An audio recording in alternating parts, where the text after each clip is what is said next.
All right, Shalom.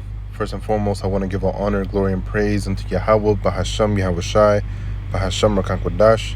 Double honor to the apostles and the elders of Great Millstone for teaching us all this truth through well. I wanted to go into something that I had seen the other day that I wanted to make a video on, and that is the so-called how can I word it? The ancient Israelites, okay, were dark-skinned men, all right, so-called Negroes, as a matter of fact. You know, the people that you look at today and called Negroes or African American, okay, were actually Israelites. You know, so I wanted to start off with Acts 13. Well, you know what? I wanted to start off with this picture. All right, this is an old Bible, okay, and it has depictions of the Lord, depictions of Matthew, okay, depictions of the apostles, all right, and this one right here, I believe, is Matthew, okay, which to me, when I had first seen Matthew, it reminded me of Apostle Gabar, you know, but this right here is supposed to be Matthew. You know, that's supposed to be Matthew the Saint. So, you know, what Esau Edom does is he won't tell you something, okay? But it doesn't mean it doesn't hurt you. You know, what Esau Edom doesn't tell you actually hurts you as an Israelite. You know, he's not going to tell you that the Edomites weren't done away with. Because if he tells you that, then the scripture starts to make sense.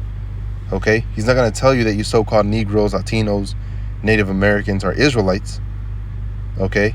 Because when he tells you, then scripture makes sense. Right? And you start coming back to your power. And like we read in the book of Maccabees, all right, whenever you come back to your power, these in the book of Ezra as well, these heathen, they start to moan and groan. Because they know that Israel's going to start to come on top. You know, whenever Israel's in charge, all right, the people are happy. You know, whenever Israel's in charge, the people are happy, but they're upset, all right, in the sense that they can't have their own kingdom, you know, because they know that when Israel starts turning back to Yahweh Yahushai, that's when they start to be brought out of that captivity, you know. So Vocab Malone saying that the Israelites weren't dark-skinned or black, so-called black, you know, which we don't call ourselves black, you know, because that word black means negativity, all right, darkness, void of light, wickedness, fear, you know. That's why they use the terminology black, you know. And they portray it as an evil thing. And then you have cops, you know, that go out there and they're afraid, you know, they're ready to fight. But then when they go to the white neighborhood, you know, everything seems, you know, peaceful and quiet, you know. So this is Acts 13:1. Now there were in the church that was at Antioch certain prophets and teachers, as Barnabas and Simeon that was called Niger, and Lucius of Cyrene, and Manaen, which had been sought up of Herod the Tetrarch, and Herod is a Edomite, and Saul. All right, now when you go into that word Niger, which you go to Nigeria, okay, that word roots from this as well. So this is the word Niger, which in the Greek is Niger. See? And that word Niger or Niger is black. Okay? The surname of the prophet Simeon. You see? So Simeon was seen as black. You know, we the Hispanics, you know, the so-called Latinos in California, all right, we would speak Spanish to each other, And whenever one of us was dark skinned, we would call them grone, all right, which is slang for negro, all right, which is half of it is backwards, and then half of it, the first half is in the back and the second half is in the front, just flipping the words. So grone means black, all right, grone is negro.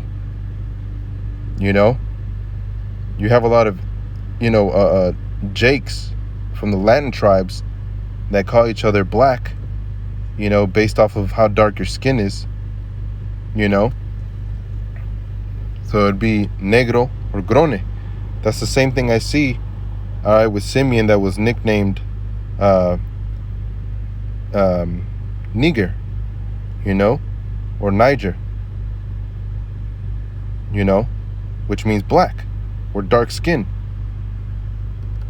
which we're not actually black, like we edify now and we let people know you're not actually black, but jokingly Jake does that, jokingly Jake does that. So we surname people as grone or negro, even though they're dark brown skin, So again, that word Niger or Niger is black, and that was one of the prophets, which was named Simon or Simeon. And when you go to that name, it's a lot. When you go to that name Simeon, Sumeon is hearkening, okay? And then it names 5 Israelites. The second son of Jacob by Leah, which is Simeon, one of Abraham's descendants, another Simon, the one who took the infant Yahushua in his arms in the temple, that one was Simon as well, a teacher at the church of Antioch, which is the one that we're reading about, that was surnamed Niger, which is Simeon, and the original name of Peter the apostle, which was Simon Bar-Jonah, all right, which is Peter. And then you go down here, the Strong's definition for Simeon is the same as Simeon, i.e. Shimeon or Shimon, the name of 5 Israelites. Okay? So one that was nicknamed Black, okay, was an Israelite. You see, a member of the ancient Hebrew nation, especially in the period of Exodus to the Babylonian. And the Hebrew Israelites are the sons of Jacob. Okay? So Simon or Simeon was an Israelite. Okay? Now, what is a dark-skinned Israelite doing when they're supposed to be pale-skinned? Okay? There's no way that the Israelites at that time would allow somebody that's called Simon be nicknamed dark-skinned, okay, or black, if he was a pale-skinned. You just simply just don't have that, man. You simply do not have that. In no other nation do they nickname each other black, or that's the European nations, of the Edomites. They don't do that, especially in that time. The Jews, all right, which is predominantly Judah, Benjamin, and Levi, they would not be calling, all right, somebody that was mixed, somebody that was mixed, they would not be calling them a Jew. The Jews were very strict at that time, man. That's why a lot of the Jews that accepted Yahushua couldn't accept the fact that some of the Gentiles were coming into the fold, being Israelites that were foreigners, because some of them came out light-skinned, some of them were a little lighter than dark. Some of them looked like the other nations.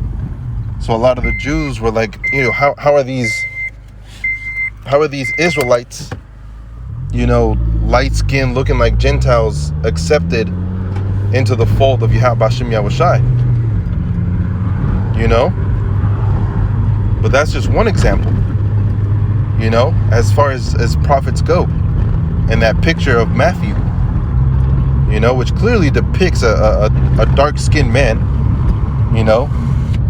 a so-called Negro. Okay, but another one is Yahushua himself. That one's in Revelations 4. Let me see if I can find it. And to look upon, this is Revelations 4:3. And he that sat was to look upon like a jasper or a sardine stone. Okay, and there was a rainbow round about the throne, in the sight unto an emerald. Okay, so there was a lot of colors portrayed of the throne. All right, plenty of colors that come out of the throne. But the one that was sitting looked like a jasper and a sardine stone. All right, so let's look at this jasper and sardine stone, and in other translations it makes more sense. Okay, but first let's look up that translation. Jasper is jaspis, all right, which is jasper, a precious stone of various colors. For some are purple, for others are blue, others are green, and others the color of brass. That should remind you of another scripture where it says that Yahushua was as a fine brass that burned in a furnace. That's another scripture. Further proving the point of Revelations 4, about being dark skinned. You see, my lady, my woman, she's her father is a Judite, all right, and her mother is could be an Issacharite, or the tribe of Issachar, or one of the Latin tribes. All right, and if you just hear her talk without seeing what she looks like, you would have thought she was a Judite, man. The way she talks and the way she says things, she sounds like a Judite. And my woman, all right, she came out looking like a native. She came out looking like a straight up native, man. With curly hair, but not not kinky curly, like Afro curly, but it's a curly long hair, somewhat of a wider nose, but not too wide, somewhere in the middle, with big eyes, and big lips. When you look at Gad, what Gad used to look like back then, Gad looks just like that, man. And she let me know that her grandma on her mom's side was a full, blooded Cherokee. So she had really dark skin, and she had curly long hair.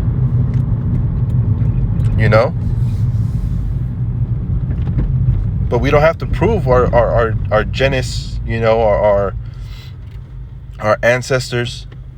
We don't have to sit there and prove, look, my father's father's father was this, and my father's father was that. We don't have to prove that. But it does hurt Israel when they don't know, all right, that the so-called Negroes, all right, who people would call a Negro, were the apostles and the Lord. That's how they started that whitewashing iconoclast. Let's look up that word iconoclast. Which I didn't really prepare for this.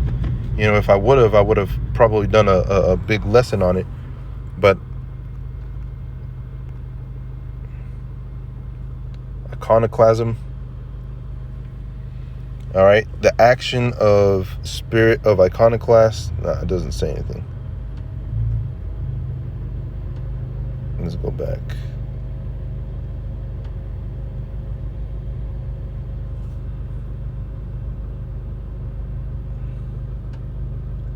See if it has anything on the thesaurus. Iconoclast is irreligion. All right. Oh, that's... Go back, Salak. Synonym for iconoclasm is irreligion. All right. Or paganism. Okay. And what they did when they iconoclast,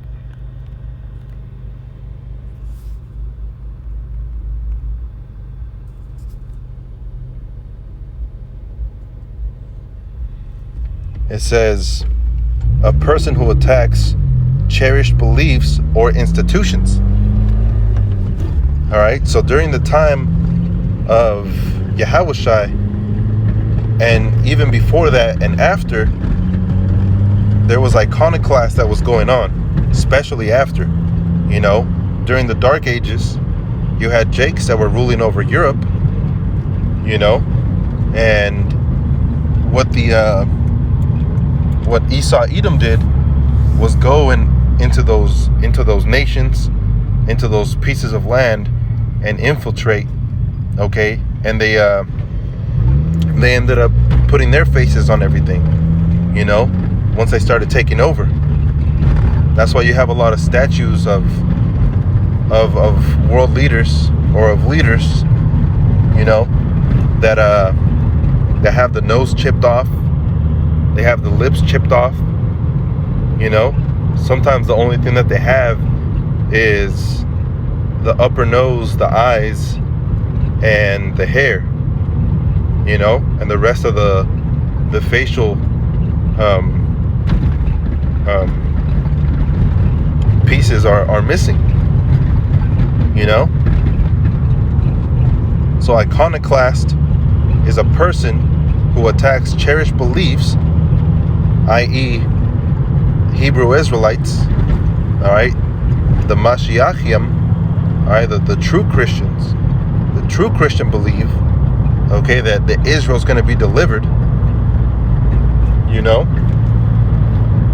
It says a destroyer of images used in religious worship. And like that picture was whitewashed into you thinking that the apostle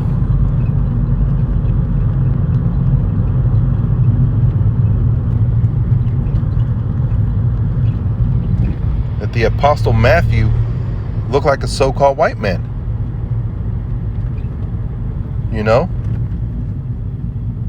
That's iconoclast, man. You see?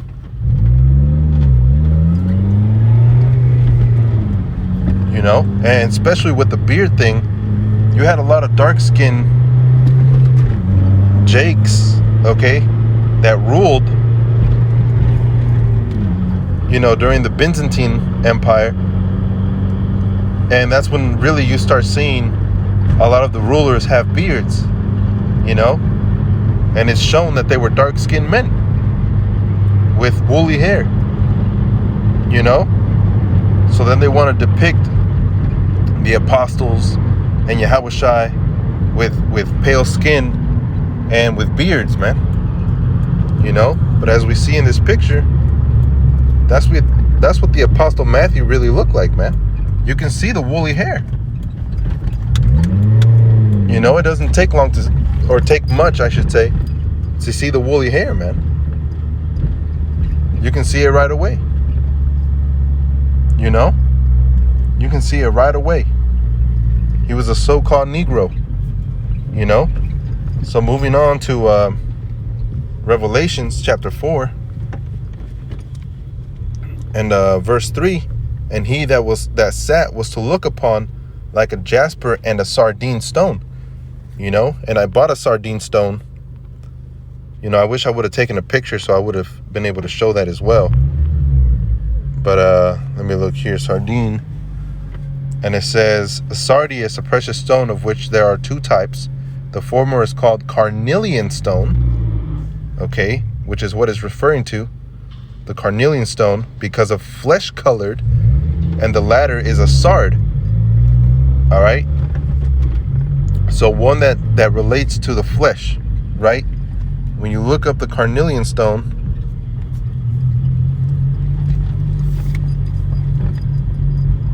and you put search the web,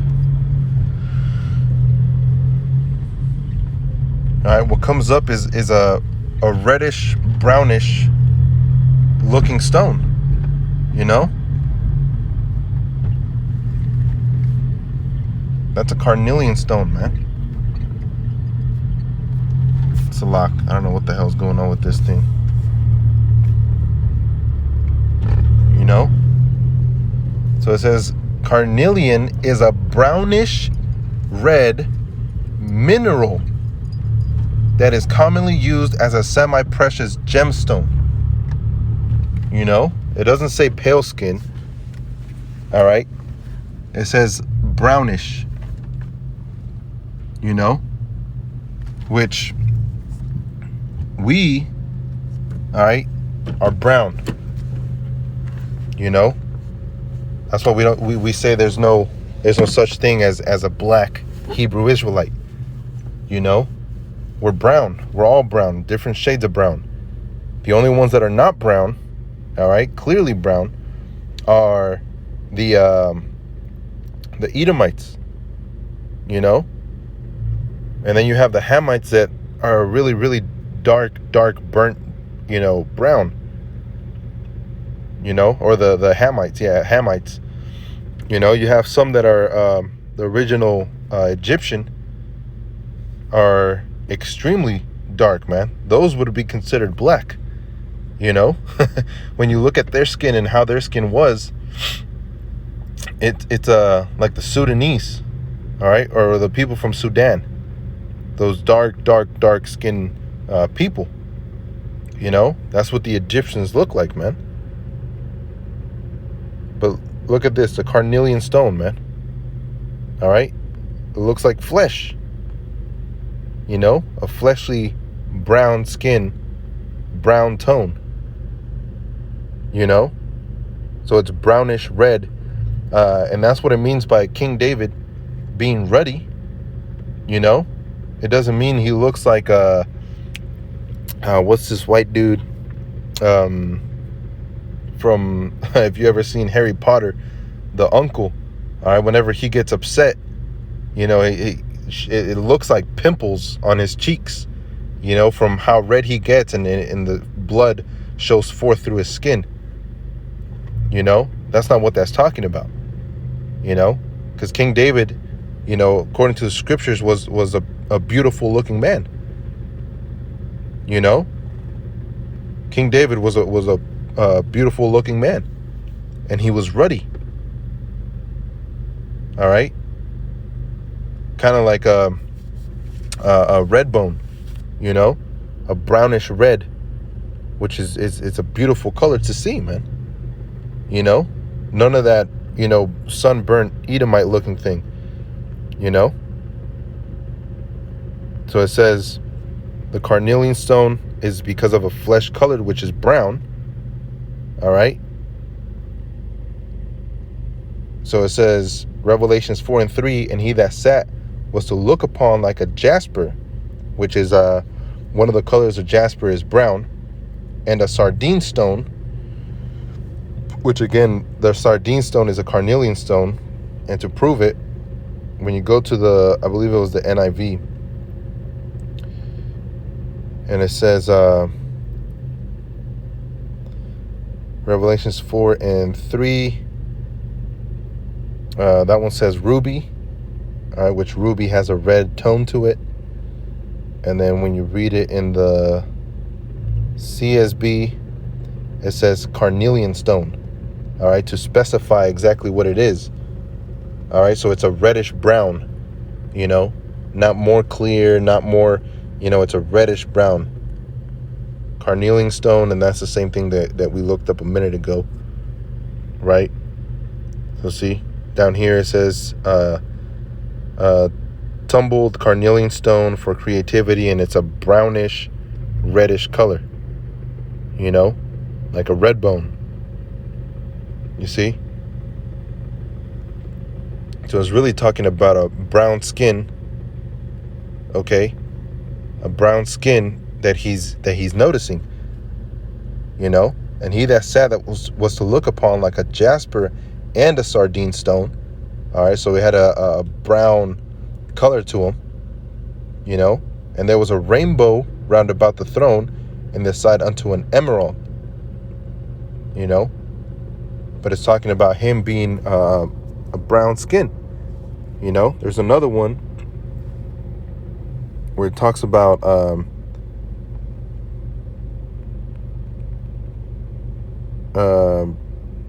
look like brass.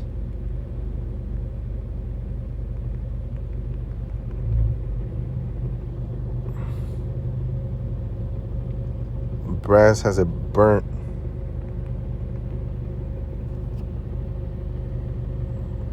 Let me see.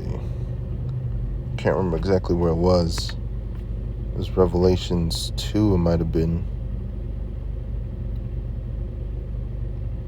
Revelations 2 has it, but Revelations 1 and 15, and his feet like unto fine brass, as if they burned in the furnace, and his voice as the sound of many waters. All right, so when you go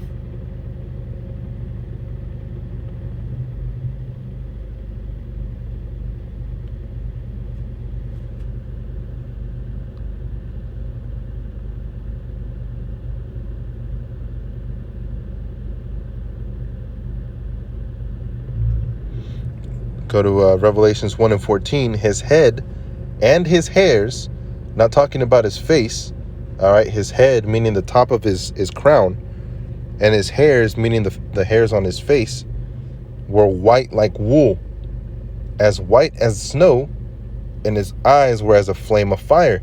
And we read in Revelations 4 what his countenance was to look upon, right? It was like a sardine stone. So the white represents the wool, all right? You know, it looked like that. So it says, and his feet like unto fine brass, as if they burned in the furnace, all right? It says, and his voice as the sound of many waters. It says, and his feet were like fine bronze, as it fired in the burnish. All right, so let's look up that word, fine bronze, burnished bronze. Some metal like gold, if not more precious. Fine bronze, and let's look up that word. You know, this is a little bit of overkill, you know, going into all this. But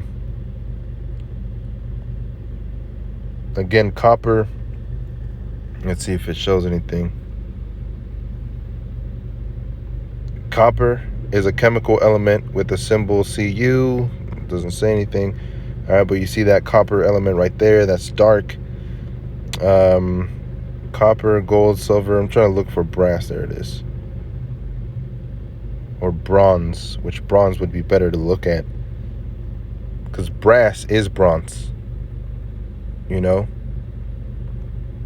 Let's see. All right, more golden tone to it. Go back. You know, I'm just trying to prove a point at this point, you know, because we've been saying it over and over, man. Songs of Solomon. Solomon says, I am comely but black, for the sun has kissed me, has kissed my face, you know, which is talking about being more dark skinned. Bronze, metal, bronze, copper, reddish brown, chestnut, metallic brown, rust colored, rust, henna, tanned, okay, sustained, sunburned, okay, bronzed, browned. You see, that's what bronze means, man. All right, and that's talking about Israelites, you know. So yes, the original Israelites were so-called Negroes, man.